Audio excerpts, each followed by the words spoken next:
আমি বিগত দিনে হয়তো তেলমারি উপজেলা পরিষদের চেয়ারম্যান ছিলাম। ওই স্বল্প পরিসরে আসলে ওই জায়গা থেকে জনকল্যাণের জন্য যতটুকু পেরেছি করেছি। আমার কাছে বৃহৎ আকারে কাজ করার মানসিকতা নিয়ে আমার এই পদার্পণ। আমি আমার এই কুড়িয়াম 4 আসন ছিল পিছিয়ে পড়া জনপদ। এই পিছিয়ে পড়া জনপদকে সামনের দিকে এগিয়ে নিয়ে যাওয়ার প্রত্যয় নিয়ে আমার এই নির্বাচনে অংশগ্রহণ। আমি দেখেছি আমাদের ব্রহ্মপুত্র নদ দ্বারা বিস্তৃত আমাদের এই অঞ্চল, ব্রহ্মপুত্র ডানতীর এবং বামতীর রক্ষা প্রকল্প চলমান আছে। পাশাপাশি আমাদের চর অঞ্চলগুলোতে এ চর ভাঙ্গার ও চর নদী ড্রেজিংয়ের অনেক স্বল্পতা আছে। এই বিষয়টা থেকে শুরু করে আমাদের এই অঞ্চলের রাস্তাঘাটের অনেক সমস্যা। এই রাস্তাঘাটগুলো দেখেছি আমি যে ব্রিজ নাই, রাস্তা নাই, সব অসঙ্গতি। বাজারগুলো যদি দেখবেন যে বাজারেরও বিভিন্ন সমস্যা, হাটছেট আছে, মরিচে পড়া হাটছেট, অথচ বিভিন্ন জায়গায় দেখবেন যে অনেক উন্নত মানের হাটছেট নির্মাণ হচ্ছে। তা আমাদের রাস্তাঘাট থেকে শুরু করে আমাদের এই অঞ্চলে বেকার যে জনগোষ্ঠী আছে, আমাদের এই অঞ্চলে পণ্য উৎপাদিত হয় যায় বাইরে, কিন্তু আবার বেশি দামে আমরাই কিনি। আমাদের এখানে বেকার সমস্যা প্রখর।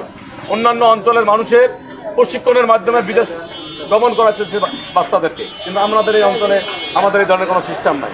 আমি এই বেকার সমস্যার সমাধান কল্পে এবং আমাদের কৃষি পণ্যকে কীভাবে আরও বেশিভাবে আমাদের এখানে কৃষি পণ্যগুলোকে প্রক্রিয়াজাত করে কৃষকের ন্যায্য মূল্য কীভাবে দেওয়া যায় সে বিষয়ে পদক্ষেপ গ্রহণ করব এবং আমাদের নদী কেন্দ্রিক পর্যটন কীভাবে গড়ে তোলা যায়, এই পর্যটনের মাধ্যমে আমাদের এই অঞ্চলটাকে কীভাবে ভালো করা যায় সেই বিষয়ে পদক্ষেপ গ্রহণ করব এবং আমাদের ডানতীর এবং বামতীর রক্ষা প্রকল্প কীভাবে সম্প্রসারণ করা যায় সে বিষয়ে পদক্ষেপ গ্রহণ করব এবং আমাদের এই জনগোষ্ঠীর জীবনমান উন্নয়নে যে সমস্ত পদক্ষেপ গ্রহণ করা যায় সে সমস্ত পদক্ষেপ গ্রহণ করে এবং শিক্ষা, স্বাস্থ্য, চিকিৎসা, আপনারা দেখেন আমাদের এই অঞ্চলে ভালো চিকিৎসা ব্যবস্থা নেই, হাসপাতালে ডাক্তার থাকতে চায় না।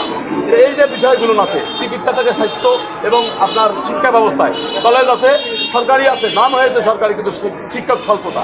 এই যে বিভিন্ন শিক্ষা, স্বাস্থ্য এবং বিভিন্ন যে বিষয়গুলো আছে, রাস্তাঘাট থেকে শুরু করে সব বিষয়ে কীভাবে সামনের দিকে এগিয়ে নেওয়া যায়, ডেভেলপ করা যায়, এই মানসিকতা পোষণ করে উদ্দেশ্যে এগুলোকে কীভাবে সামনের দিকে আমরা ভালো কিছু করতে পারি, শিক্ষা, স্বাস্থ্য থেকে শুরু করে এই জনপদের সার্বিক কল্যাণ করতে পারি, এই মানসিকতা নিয়ে আমি আমার এই পথ চলা।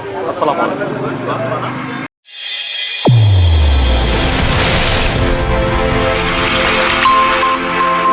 চ্যানেল A1 হৃদয়ের স্পন্দন।